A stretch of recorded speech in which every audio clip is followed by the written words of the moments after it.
नमस्कार. स्वाद अन्नपूर्णा या आपल्या चॅनलमध्ये आपलं मनापासून स्वागत. उपवास म्हटलं की पोटाला क्षणभर विश्रांती पण कामाला नाही, अशीच एक आज आपण रेसिपी पाहणार आहोत. त्यामध्ये आपल्याला दिवसभर ऊर्जा टिकवून ठेवण्यासाठी मदत करेल व पटकन तयार होणारी अशी ही आजची रेसिपी आहे. आज आपण वरईची आंबोळी व त्यासाठी लागणारं साहित्य व कृती पाहणार आहोत. आपण इथे 1 कप वरई घेतलेली आहे, 1 कप पाणी, अर्धा कप दही, 2 मोठे चमचे शाबू, पाव चमचा जिरे, मीठ व इनो घेतलेला आहे. सुरुवातीला आपण आता वरई व शाबूचं पीठ तयार करून घेणार आहोत. आपण आता हे सर्व मिक्सरच्या भांड्यामध्ये घालून घेऊया. 2 चमचे शाबू व 1 वाटी वरई आता आपण मिक्सरच्या भांड्यामध्ये घालून घेतलेला आहे. अर्धा चमचा जिरे घातलेले आहे. जिरे घातल्यामुळं आपल्या आंबोळीला छान अशी चव येते. आता आपण हे मिक्सरमधून बारीक वाटून घेऊया. मी आता याची बारीक अशी पूड करून घेतलेली आहे, बघू शकता तुम्ही. छान आता हे आपलं बारीक असं आपल्याला पावडर करून घ्यायची आहे. जर आपल्याला मिक्सरवर करायचे नसेल आणि जास्त क्वांटिटीमध्ये असेल तर आपण घरघंटी किंवा गिरणीवरूनही करून आणू शकता. आता आपण हे एका बाउलमध्ये काढून घेऊया. मी आता ह्याच्यातलं 1 बाउल पीठ घेतलेलं आहे. आपण आता ह्याच्यामध्ये जे अर्धी वाटी दही घेतलेलं आहे ते घालून घेऊया. हे आंबट दही आहे चांगलं, मी ते घालून घेतलेलं आहे व छान असं मिक्स करून घ्यायचं आहे. मी आता ह्याच्यामध्ये चवीप्रमाणे मीठ घालून घेणार आहे. मीठ घालून व्यवस्थित आपल्याला हे मिक्स करून घ्यायचं आहे, जेणेकरून हे पीठ छान असं भिजलं जाईल. आपल्याला आता थोडं थोडं लागेल तसं पाणी घालून घ्यायचं आहे ह्याच्यामध्ये. एकदमही पाणी घालायचं नाही, नाहीतर आपलं बॅटर पातळ होऊ शकतं. व्यवस्थित मिक्स करून घेऊया. याच्यामध्ये गुठळ्या राहता कामा नयेत. आपल्याला ते व्यवस्थित मिक्स करून घ्यायचं आहे. लागेल तसं थोडं थोडं पाणी घालून घ्यायचं आहे. तर मी पुन्हा एकदा थोडंसं पाणी घालून घेत आहे.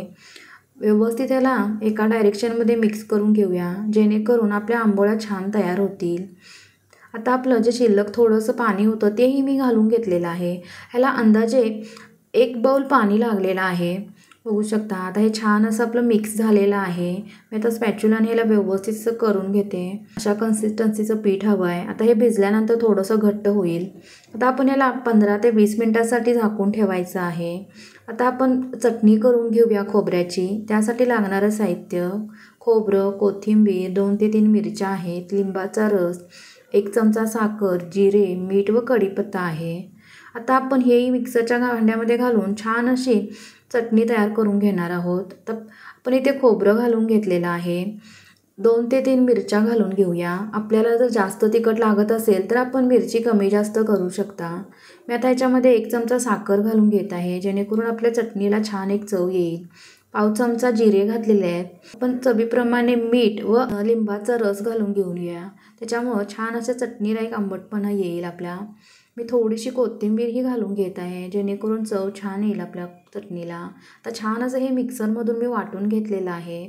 बारीक असे आपल्याला पेस्ट करून घ्यायचे आहे, बघू शकता. छान आता हे आपलं वाटलेलं आहे. आपण आता एका बाउलमध्ये काढून घेऊया. जर आपल्याला तडका हवा असाल तर करू शकता किंवा अशीही खाऊ शकता, छान लागते चटणी. मी आता तडक्यासाठी पॅन गरम करायला ठेवलेला आहे.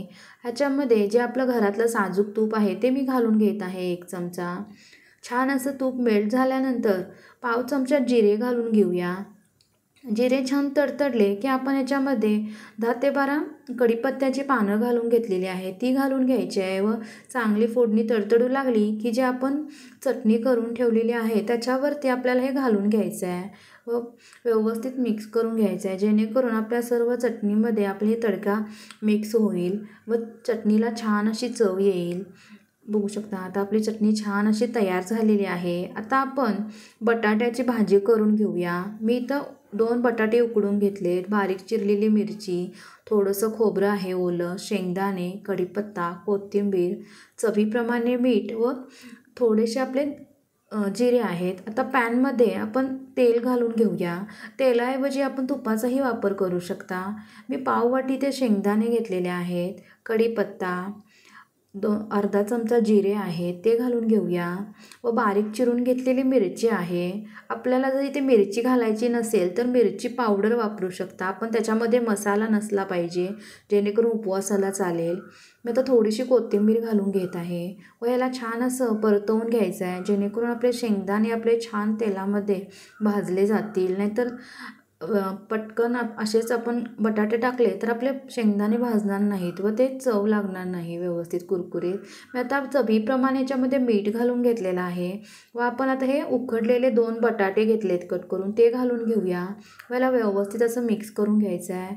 बघू शकता पटकन अशी आपली भाजी तयार होते, छान लागते. शेंगदाणे मी घातलेत म्हणजे थोडंसं आपल्याला छान टेस्टी येते, तोंडी लावायला छान वाटतं. आता मी थोडीशी वरून कोथिंबीर घालत आहे व जे आपण खोबरं घेतलेलं होतं 1 चमचा ओलं ते घालून घ्यायचं आहे व पुन्हा एकदा मी याला व्यवस्थित असं मिक्स करून घेत आहे. गॅस आपल्याला कमीच ठेवायचा आहे, नाहीतर आपली भाजी खाली लागू शकते. आता मी 2 मिनटासाठी ह्याला वाफ येण्यासाठी ठेवून देत आहे, जेणेकरून आपली भाजी छान अशी शिजली जाईल व्यवस्थित. तर आपले 2 मिनटं झालेले आहेत. बघूया आता आपली भाजी तयार झाली आहे. बघू शकता छान अशी आता आपली ही भाजी तयार झालेली आहे. मी एका बाउलमध्ये आता भाजीलाही काढून घेत आहे. भाजी छान लागते, अशीच खायला ही भाजी आपली ही उपवासाची छान लागते. आता मी थोडीशी वरून कोथिंबीर आणि खोबरं घालून घेत आहे, दिसायला फार छान दिसतं. आता आपलं हे भाजी ही तयार झालेली आहे. आता बाजूला ठेवून देऊया आपण व आपण आता हे पीठ भिजण्यासाठी ठेवलं होतं वरई शाबूचं, ते बघूया कितपत आपलं पीठ भिजलेलं आहे. पुन्हा एकदा मी याला व्यवस्थित असं मिक्स करून घेत आहे. बघू शकता छान आता हे आपलं भिजलेलं आहे पीठ. मी आता ह्याच्यामध्ये जो आपण 1 चमचा इनो घेतलेला आहे तो घालून घेत आहे व ह्याला व्यवस्थित असं फेटून घ्यायचं आहे, जेणेकरून आपलं पीठ छान असं फ्लफी तयार होईल. बघू शकता ह्याला बबल आलेले आहेत, जेणेकरून आपलं हे पीठ असं छान फुललेलं आहे. आता आपण ह्याला पटकन करायला घेणार आहोत. मी आता पॅन ठेवून घेतलेला आहे, पॅन चांगलं आपलं गरम झालेलं आहे. आता मी आंबोळी घालून घेत आहे. बघू शकता छान अशी आता आंबोळीला जाळी पडलेली आहे. मी वरून आता 1 चमचाभर तेल घालून घेत आहे, जेणेकरून आंबोळी छान उचलायला मदत होईल व झाकण ठेवून द्यायचं आहे, जेणेकरून आपली आंबोळी वरूनही छान अशी शिजली जाईल. तर 2 मिनटासाठी झाकून ठेवल्यानंतर मी पुन्हा एकदा झाकण काढून बघत आहे व छान असं ह्याला पलटवून घ्यायचं आहे. अगदी अलगद ही उचलते व परतलीही जाते. बघू शकता तुम्ही किती छान अशी तव्यावरून पटकन निघते, चिटकतही नाही अजिबात. एकदम आता परतवून घेऊया. गॅस आपल्याला कमीच ठेवायचा आहे व याला व्यवस्थित असं भाजून घ्यायचं आहे दोन्ही बाजूंनी. बघू शकता नरम अशी गरम गरम खायला छान लागते आंबोळी. तर आपण एका प्लेटमध्ये ही आंबोळी काढून घेऊया. बघू शकता पटकन तयार होणारी ही आपली रेसिपी आहे. आता दुसरी ही आंबोळी मी एकदा घालून दाखवते आपल्याला. 1 पळी बॅटर घ्यायचं आहे व आपल्याला पॅनवरती व्यवस्थित असं अलगद हाताने पसरवून घ्यायचं आहे, जोर द्यायचा नाही, नाहीतर खाली चिटकू शकतं. आता मी 1 चमचाभर तेल पुन्हा एकदा ह्याच्यावरती घालून घेत आहे, जेणेकरून आंबोळी उचलण्यासाठी आपल्याला मदत होईल व 2 मिनटासाठी आपण झाकून ठेवूया. आता ही आपली आंबोळी तयार झालेली आहे. बघू शकता छान अशी जाळी पडलेली आहे आपल्या आंबोळीला. आपण आता हिलाही पलटवून घेऊया. अलगद ही निघते आंबोळी, आपल्याला अजिबात त्रास होत नाही पलटवायला, खाली चिटकतही नाही, त्याच्यामुळे छान अशी पटकन तयार होतात. आता आपण ही आंबोळी काढून घेऊया एका प्लेटमध्ये. बघू शकता आता आपल्या सर्व आंबोळ्या पण करून घेतलेल्या आहेत. अशाच पद्धतीने मी बाकीच्याही आंबोळ्या करून घेते. आपल्या आंबोळ्या तयार झालेल्या आहेत. बघू शकता तुम्ही. आता आपण ह्या एका प्लेटमध्ये काढून घेऊया. आपण आता इथे खोबऱ्याची चटणी करून घेतलेली होती, ती घेतलेली आहे. बटाट्याची भाजी आहे व आपण आता ही आंबोळी गरम गरम आहे ती एका प्लेटमध्ये काढून ठेवूया व्यवस्थित, जेणेकरून आपल्याला उपवासाचं सर्व असं छान असं तयार झालेलं आहे. बघू शकता तुम्ही किती छान अशा आपल्या आंबोळ्या झालेल्या आहेत. बटाट्याची भाजी व खोबऱ्याची चटणी, पटकन तयार होणारी व पोटभरीचा हा असा आपला नाश्ता आहे. कशी वाटली मग आजची रेसिपी? ही रेसिपी आवडली असेल तर लाईक करा, शेअर करा आणि आपल्या चॅनलला सबस्क्राईब करायला विसरू नका. पुन्हा भेटू अशाच एका छान रेसिपीमध्ये. धन्यवाद.